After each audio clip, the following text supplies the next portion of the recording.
Skål.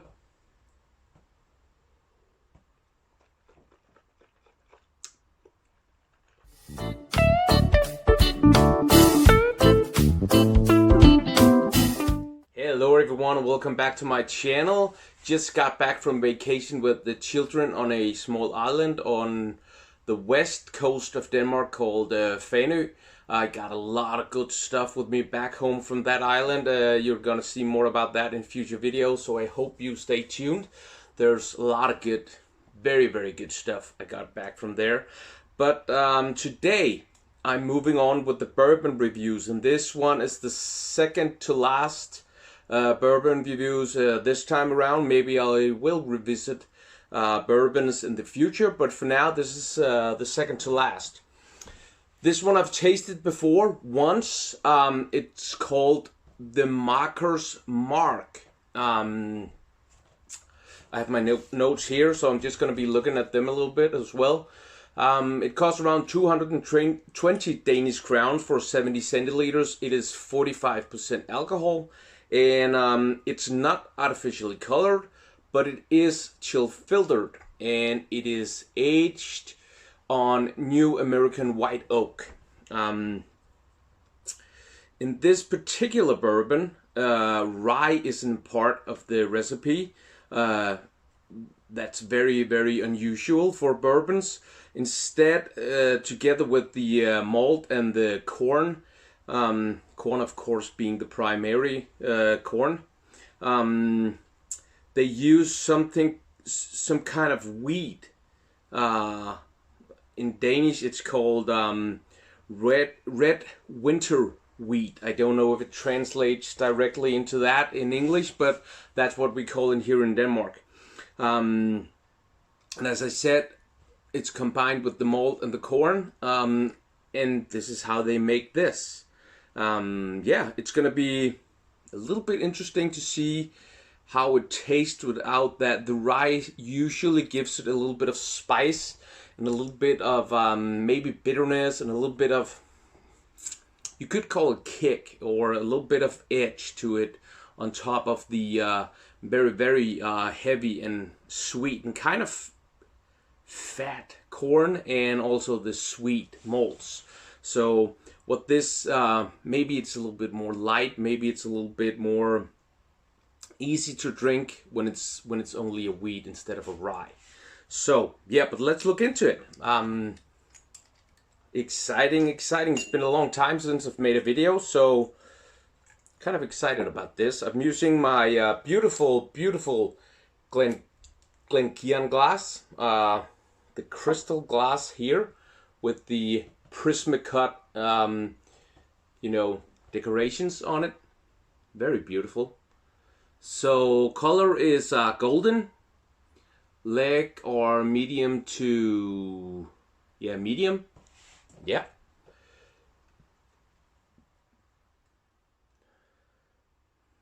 So in the bottle, when you buy this, in a real bottle, it's kind of a distinguished shape, and especially the top of it, because of the screw is covered with red.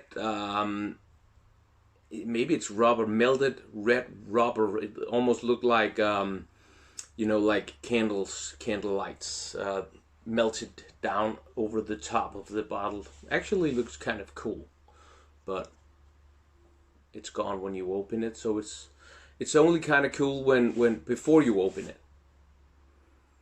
Okay, corn is there right away. That heavy, very sweet, a little bit fat corn nose to it. There's definitely a lot of honey, vanilla sweetness.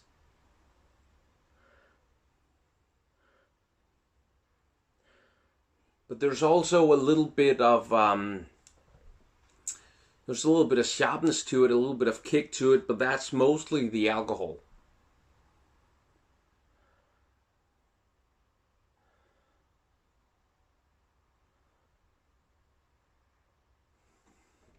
There's nothing in here that gives me a sense of something else. I'm not sensing the wheat in here, the red winter wheat, if that's what it's called in English.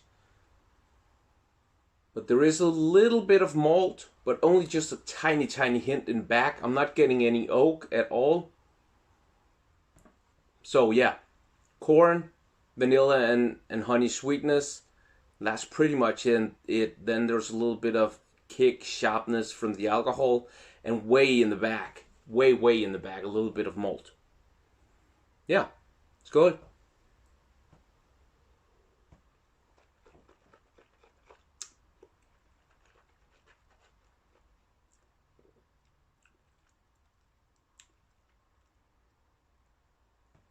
A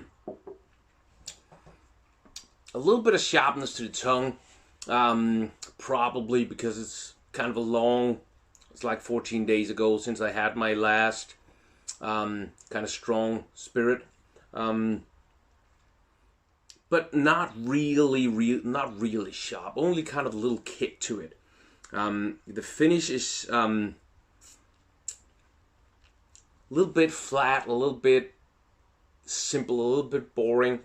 There's only just a little bit of corn there. There's a little bit of vanilla and honey sweetness there. The finish, however, is a little bit more powerful, but not really powerful. And at first it has a little bit of corn, then some vanilla sweetness. Then there's actually some maltiness and a little bit of oak there at the end.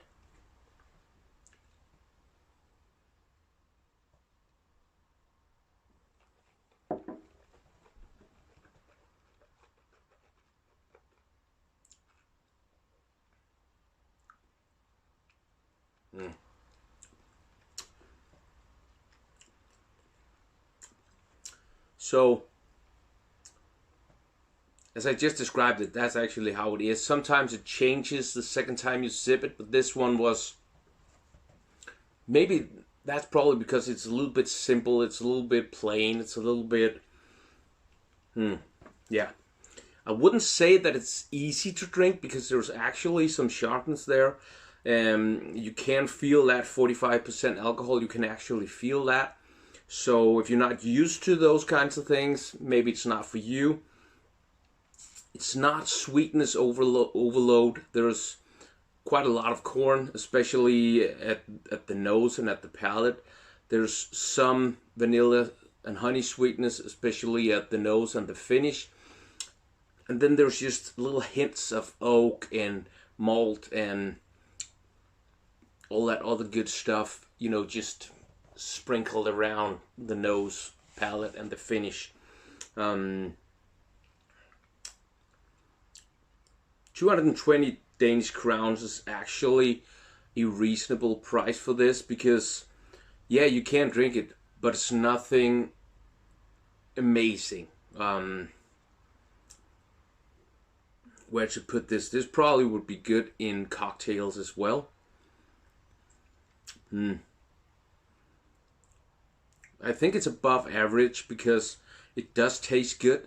It's just not a lot of taste. It's not a lot of different flavors, and there's no surprises or no wow effect. So maybe a 6. I'm going to be putting the Marcus Mark at a 6 out of 10. So yeah, there you have it, a 6 out of 10. Yeah, that's pretty much it for the video today.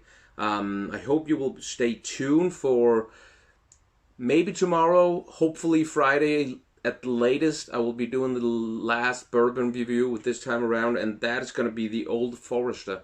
So please check out that video as well. For now, I just want to say thank you for watching, and if you like this video, please give it a thumbs up and feel free to share it with friends and family. Also, leave a comment down below. That will mean a lot to me, and I will respond to all of them. If you want to see more videos like this, subscribe and make sure to turn on notification. Please check out my Instagram account. It is Dunkeren_. If you like what you see there, give me a follow there as well. That would be highly appreciated. That would really mean a lot to me. Yeah, so everybody out there, just stay safe, stay healthy, and stay strong out there. I'll see you next time. Bye-bye.